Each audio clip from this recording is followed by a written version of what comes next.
Zebby Matthews seemed like a long shot to make the Twins opening day roster when camp opened, but the first week of Grapefruit League action has gone very well for Zebby, and not so well for others thought to have had an inside track on a roster spot. What's going to happen now? Not sure, but just in case, can you please get Locked On Twins?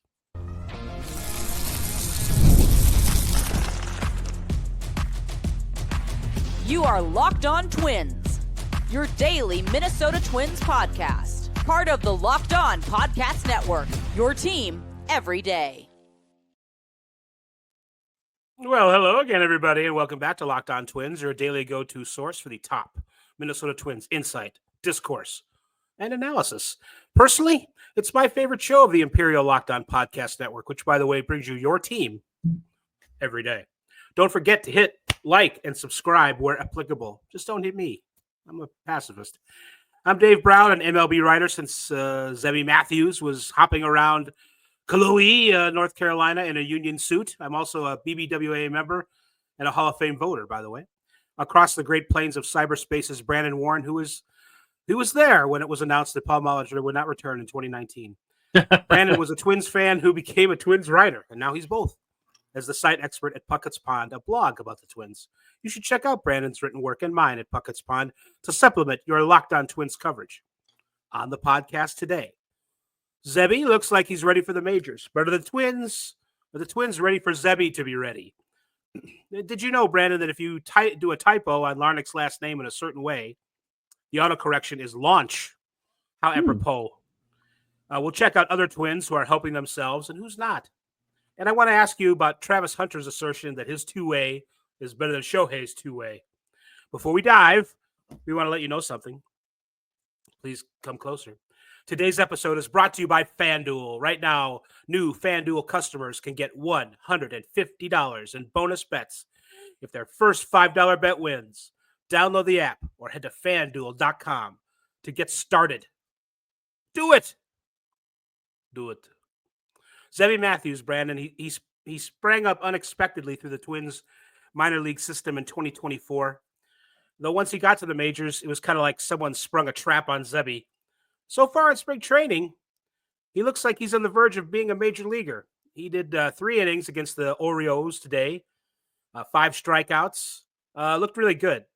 Had all kinds of good, numbers as far as velocity and hit and miss kind of things. The thing that I liked the most, and I wrote about this at Puckett's Pond, was that they got like 1 ball in the air. And, when you juggle, that's not good. You want to have like 3 balls in the air. But if you're Zebby, you want to have as few balls in the air as possible because they could turn into home runs, which kind of happened to him a lot last year. I think the young man Jackson Holliday had a launch angle of 15 degrees on his 190-foot single, 82 miles an hour. And that was the one that got in the air. Everything else on the ground or missed or whatever. So how happy are we that Zebby is sort of pivoting off his minor league success last year, and we're ignoring that major league stuff a little bit? I think in a lot of ways, when you look at his year last year, we shouldn't have been shocked that he struggled in the major leagues because of how quickly and how meteoric his rise was. Now, we saw something kind of like that with Randy Dobnak, and it went well for Dobnak, but you can't really expect that to be the case for every player who blitzes through the system. And so to get to the major leagues and have some pronounced difficulties is not uncommon. If I'm not mistaken, well, I know Roy Halladay started out really rough. I know Jose Barrios started out really rough. And I want to say even Greg Maddux back in the day started out pretty tough with his career. So there's an adjustment period sometimes where it takes a guy who has terrible numbers just a little bit of added time before they just fit into that groove as a big league starter. And what I'm curious about, so 5 innings, 7 strikeouts, 3 hits, no runs, no walks, no hit batters, nothing. Is he angling for the 5th starter spot if Michael Tonkin doesn't make the team and Chris Paddock moves to the bullpen? And I don't know if that's likely or even possible, but you've got Zebby, who's been very, very good. David Festa will be going out for his 2nd start here pretty soon. Obviously, a lot of people are pretty jazzed about him, pretty jacked up. it's a good place to be. I mean, if someone comes calling for Chris Paddock here in a couple weeks, maybe the Mets, you might be able to get something for him. So I'm curious to see how they manage all this, because they a couple years ago had Bailey Ober, who was, and I say this in quotes not to make fun of anything, but too good to go back to AAA, and he was up in the big leagues within a month. They might have a couple guys like that this season, and I wonder how that will be handled, if they'll try more aggressively to move Paddock, or just figure that, hey, having 7 big league caliber starters is a luxury that you got to lean into, because I think the Twins had 8 starters last year who started at least 5 games. I think your guesstimate about how he makes the team is right, but I think maybe it has to do with Paddock going to the bullpen. I don't know who's it. Neither Paddock or Zebby strike me as like ideal relief pitchers, but maybe it would work with Paddock more one. than Zebby, I think. I think so. And Paddock, seems like he would be down for that or whatever. I don't know. Maybe that's just his kind of his attitude about things is positive. But yeah. So I don't know if either of those guys are ideal for that spot. Now you've got issues with like Michael. We were going to talk about Tonkin a little later, but we've got issues with players like that who, according to certain projections, were going to make the team. And so maybe there are 2 or 3 possible openings here with Zebby. Like if he just keeps doing this, I mean, they could send him back to St. Paul. I think he would be fine. I don't think that would be like a bummer that he would have to get over. But like you said, with him and Festa, I agree that they're about to break through and be guys that aren't doing them any good in the minor leagues anymore. Basically, that I think wasting bullets. Yes, in the short and the long term. So I still say that there's at least one trade, if not 2, a great one for Falvey to make to consolidate some of the depth. Now, you remember last year, and we've brought this point up before about how things are going along just fine in spring training, and there's 1 day or 2 days where like 4 guys got hurt. So it's that you can never have too much depth as far as that goes. And it's we're getting excited about Zebby, but it still is only a couple of appearances. But I tell you, 5 innings, yeah, 5 innings. But love the velocity. The velocity is a little higher.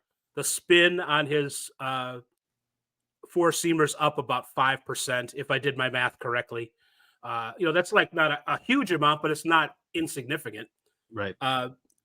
And the whole thing about keeping the ball down and not giving up fly balls is just beautiful. So he's doing everything he can. I think it's obviously a good idea to make him make some more starts and not anoint him or give him any kind of an award for putting 5 innings in spring training. But I think he is showing signs that sooner or later, and probably sooner, he's going to be up in the majors. So, well, it's been very positive.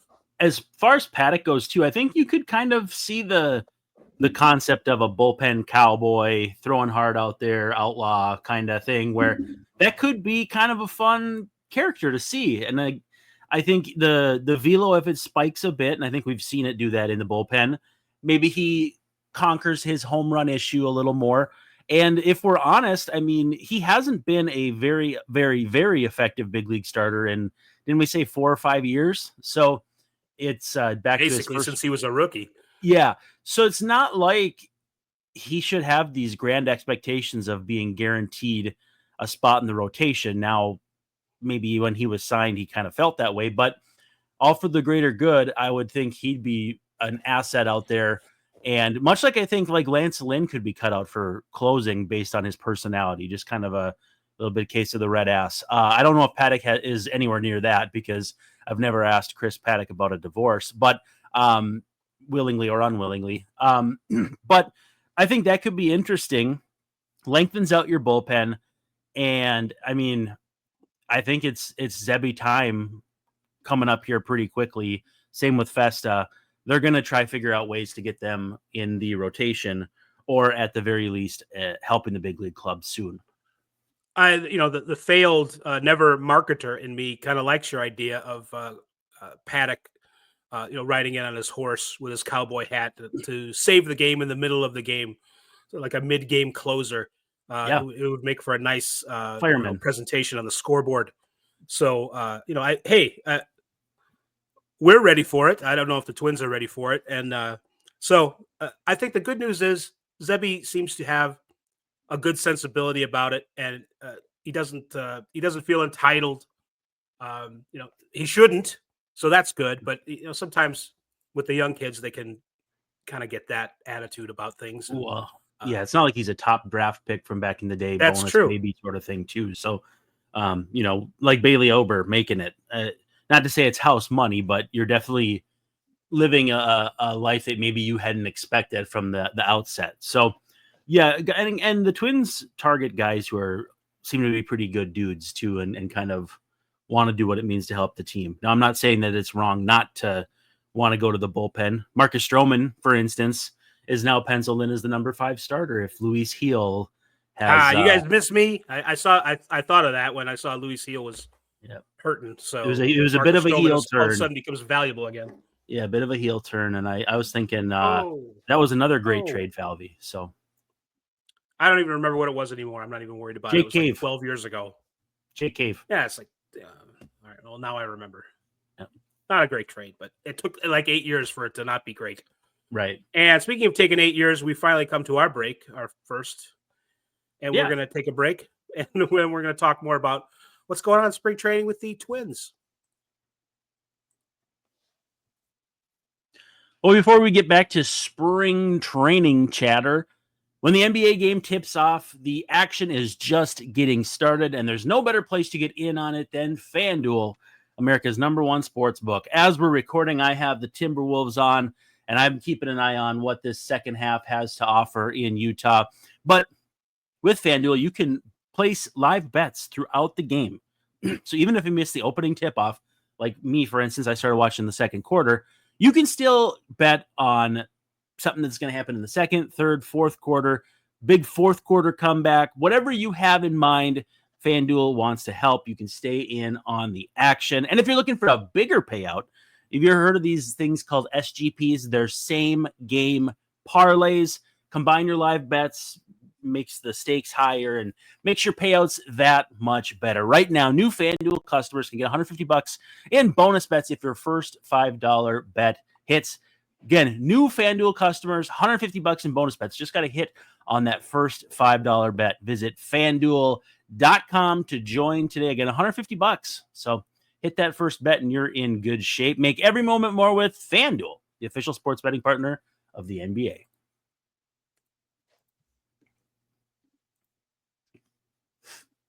We're back, Locked On Twins, talking about, before I go into some of the guys who aren't doing well, Trevor Larnach hit a home run today. It was kind of the big hit. The Twins got a big lead on the Orioles, and then they brought in some middle relievers from Double-A and High-A, and Orioles came back and scored 8 runs in the 9th inning and just drove Dan Hayes nuts with it. He was like typing in Cyrillic. It was crazy on Twitter. But Larnach angle is how I titled this little blurb. He struck 103.6 miles an hour off the bat. It went 395 feet estimated, and Larnach drove in 3 runs on the day. It was a 2-run homer against Albert Suarez. Didn't Albert Suarez have a great start against the Twins last year that drove everybody nuts? I seem to recall that. I think so. Wasn't he the minor league journeyman young guy?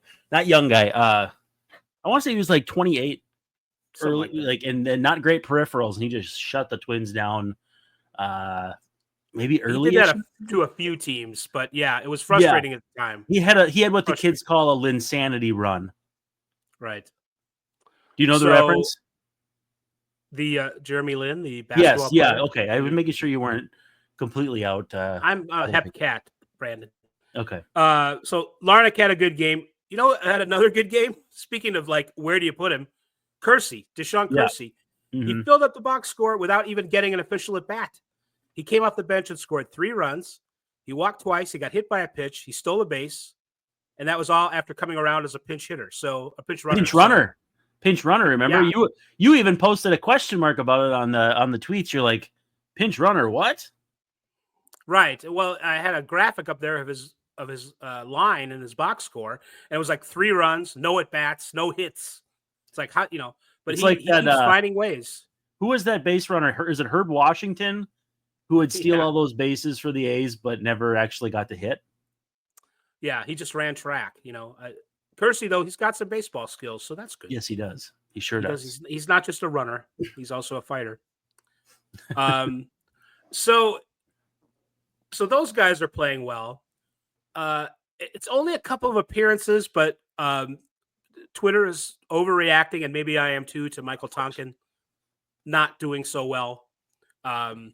He replaced Matthews in the 4th inning, and it did not go well. He gave up lots of hard contact. He only allowed a run and 2 hits and a walk over 2/3 of an inning before he was replaced. And it might have seemed like a short leash for Rocco, but he'd thrown 29 pitches and only 16 were strikes. So that was enough. Yeah. They kept him on the 40 in the offseason, and we talked about this player or that player who they got rid of instead, and maybe they shouldn't have. Tonkin, he's had a nice story, and he was projected to make the opening day roster, but he's got a 13.50 ERA over 3 grapefruit appearances, and it's not just because of some duck snorts. He's given up some líneas, as they say in the native tongue. So that's a guy. If he doesn't make the team, and Aberson Castellano had a tough game. He had a ball 4 that went back to the screen, and then he gave up a rope to Jackson Holiday. It was like 107 miles an hour, and it was a 2-run dinger. So he's not struggling like Tonkin is, but the back of the bullpen is opening up for all kinds of possibilities here. Yeah, and I think Tonkin's 40-man spot would have been a lot more tenuous on a team that actually wanted to make moves this offseason. Like, he would have been, 2nd, 3rd on that power ranking of who's next to get DFA'd. And, they traded Hellman, they DFA'd Enriquez, and I think Tonkin was a viable option for any time that they made a subtraction. And so he's not making minimum. He's a little above that. He's not particularly young. He's not going to have any options because he's been around for a decade. So yeah, I mean, as unfair as it may be, if he just doesn't look the part to start the year, they already showed they were willing to push him through waivers last year. And like, it happened on 3 other instances across 2 other teams. So I think he really needs to look really good the rest of the way to have a shot to make the team. And again, that is not exactly a statistically sound way of looking at these things, but his spot was already tenuous to begin with. And this bullpen, even with the few guys who have options, it's competitive. It's a competitive bunch where if you take your best 8, you're going to leave somebody out who you would have otherwise been like, oh man, yeah, he probably could have helped us. Whether it's Castellano, Topa, Tonkin, whoever. I mean, Zebby, Festa. There's going to be guys at St. Paul that will have a chip in their shoulder because they felt like they belonged and the Twins simply just didn't have enough roster spots. So I would say Tonkin, in theory, has 1 foot out the door already. Yeah. Jorge Alcala has not he's pitched pretty well. I think he was hitting the upper 90s.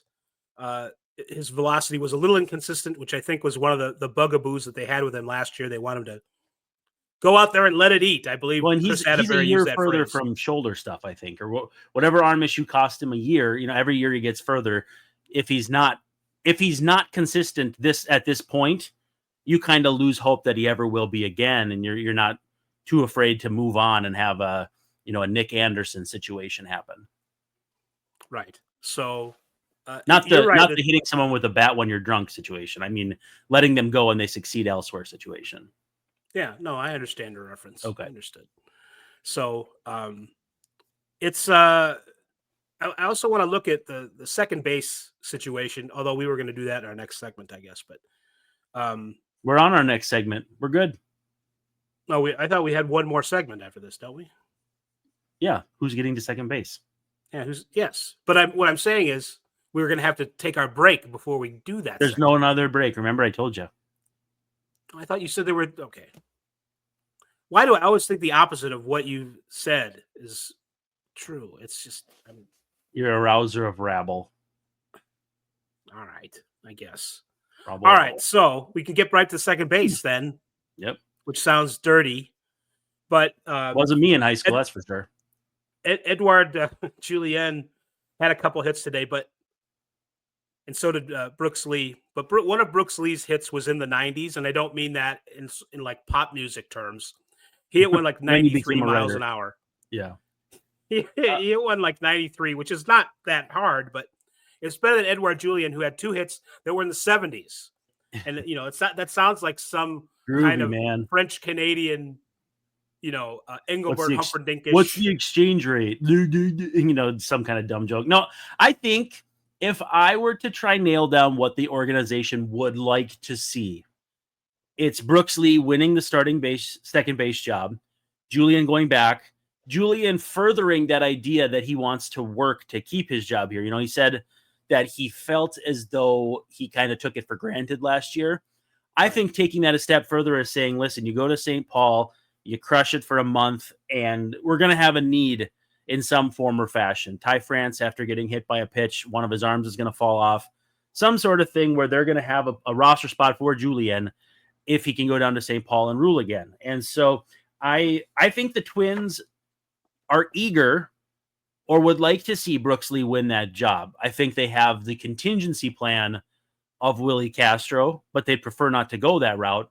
But they're not going to shoehorn themselves into it will only be Brooks Lee or Eddie Julien. If one of those guys doesn't at least have a respectable, capable spring in their eyes, maybe not necessarily statistically, they wouldn't hesitate to send them both back and maybe keep Kiersey up. Who knows? I mean, I don't know, because the problem is that Austin Martin doesn't really look like he has an infielder glove in his bag of tricks anymore. And that's where I think it comes into play that, Castro starting means you have him on the field and can move around, but it gets tricky for any sort of substitutions late. So basically, I think the long and short and all that is that they would really love to see Brooks Lee win the job. They're not opposed to Julien winning the job, but if they both fall flat on their face, they're not just going to give it to one of them by default. What's going to be, I just thought about this. What's going to be interesting to me is to see how we're looking at still 2 or 3 weeks, maybe not quite 3, until Luke Keeschel is playing the field again. And that's, after his Tommy John. I would imagine that they would want to send him down to AAA for a month to play defense. At least. Yeah. Now, yeah. Is he going to play second? And what about Julien? Is he not going to play second at AAA? And they want Julien to get ready. It might take longer than spring training to do it based on how he finished last year. Mm-hmm. And like I said, he's not striking the ball all that well. The Twins they've got a lot of depth, and they have more. I don't want to say more than they need, but it's still interesting to me to see how they're going to make these decisions when they don't really have enough spaces for everybody. And this is like in AAA too. St. Paul's going to have a loaded roster of, some of the guys are just journeymen, but guys that are potentially going to help the Twins too are going to be down there. And what do you do with all this need for playing time when you don't have enough spots? So I guess long way of saying, I kind of wonder if Keeschel if we're not going to see him at some point at second base. If if his arm thing hadn't happened, I think he would be 1A at second base, with Lee being 1B and Julien being either 2 or 1C. Right. I think they would have loved for Keeschel to be. Sounds like we're getting on an airplane right now, Brandon. I'm not sure what my seat is. Yeah. 2C or anyway. Yeah, I never know. I'm always on boarding group 4. So what does that tell you? But yeah, I think they would have loved for Keishel to be in that mix, and they're not going to force it. But at the same time, I will be very fascinated to see how the organization and Toby Gardenhire hand out playing time, because like you can't have all these guys play second base every day. Julien might play first just out of a sheer need to be on the field. You know, he'll DH some, he'll play first some, he'll play second some. But like, if Keishel is your future at second base in a month or two, like you just kind of have that penciled in. I mean, is he playing center field at St. Paul, or do you need to get him into second base? You need to get him on the field, first of all, above all, get him back catching the baseball. I mean, it's just it's like riding a bike. Eventually you'll get used to it pretty quickly, but you know, it'll feel a little weird at first. I don't know what the plan is, but it does remind me of like, if you have 3 second basemen, you have 0 second basemen, and every rep you give to someone who's failing is a rep that could have been a good rep for someone else. I don't know. I mean, again, it's why people make the big bucks, and it's not me having to make those decisions. But I think there's a very logical path to the Twins having good production at second base overall this season, and it coming from any of 3 or 4 separate sources, or however they combine over the course of the year. And what about our guy Peyton Eels? Where the heck does he play? You got like all these other guys is stacked on top of him at AAA. We're not even talking about the people that are ahead of him in Minnesota. Maybe one of those guys plays third base, but you know, didn't Keith Law say he wasn't sure Eels had the arm for the left side of the infield? He didn't like his actions at short. No. Just doesn't have the necessary actions there. I don't know. I think they're gonna be flush with talent at both AAA and the major league level. Thank you, Bert. To where it's going to be tricky. And then beyond that, they've got guys like Armando Alvarez, who maybe he's not your cup of tea, but he has big league experience. He didn't sign thinking he was going to sit at AAA. I don't know. I mean, it's going to be fascinating to see who plays when and where in St. Paul this year. Joe Ryan has not been in any games yet, but he did do some batting practice, simulated innings, a live BP session on Friday. Bobby Nightingale, I believe, writes he drew whiffs with his fastball and sweeper, but then Harrison Bader, there he is again, lined a home run to left field when he was sitting on a fastball in their third at bat against each other. So Ryan says he's still cleaning up his delivery, but he was happy with the way he felt in his longest session facing hitters in camp. So Joe Ryan's coming along. You know, this is we mentioned this before. Joe Ryan coming back from his trapezius. Yeah. I'm still not 100% sure that he's going to be ready on opening day. It's a good point. Yeah, it's a really good point. If that's a Festa opening or a Zebby opening right there. Mm-hmm. So really great point. By the way, I feel like Bader and France are both like battling to be like, I'm going to be the better free agent signing. I'm going to be the better. It's like, stop hitting yourself, start hitting the other team.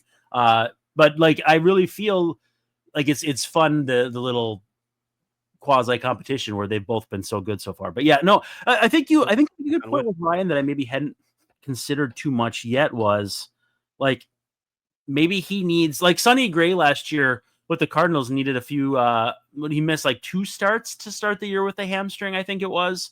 I wouldn't be shocked if there was something like that with Ryan, and that's where Zebby makes the team. And then when Joe Ryan comes back, you know, maybe you've got a reliever who's struggling, who has options, or maybe you have someone else dinged up. The roster becomes so fluid the second you head out for opening day that all these exercises we do in the off season and spring training to try to figure out who's going to be where are rendered useless pretty quickly. So I'm doing my exercises. I see you doing your jazzercise over there, a little Tybo action. I've interviewed Billy Blanks before. Don't mess with me. I've interviewed Lance Lynn before. Don't mess with me. I want to, before we go, Travis Hunter. He's a cornerback. He's a wide receiver. He's a cornerback. He's a wide receiver. He says what he does, playing both sides of the ball, like a modern day Chuck Bednarik, but different skill position, is more difficult than what Shohei Ohtani does as a pitcher and a hitter. Now, I'll say this. Maybe he's right, But I also think that Shohei is a better hitter than Travis Hunter is a cornerback. Yes. And Shohei's a better pitcher than Travis Hunter is a defensive back or a wide receiver. So I think, but yet still maybe he's right because it's football and it's, doing them in the same game. I think it's an apple. It's like comparing different types of apples. Like there may be both apples, but you've got Brayburns and you've got Honeycrisps or something like that, where it's maybe more physically demanding for Hunter because you do both sides in the same game. We haven't seen that with Ohtani, especially now that the NL has a DH, so he wouldn't be asked to hit. Now, wouldn't that have been kind of fun to see him pitch and hit in the same game, joining the Dodgers a few years ago? But from a specialized skills standpoint, it's still Ohtani. It's not by an insane amount, but it's a pretty healthy margin just because of how difficult it is to hit and pitch individually, and he does both of those.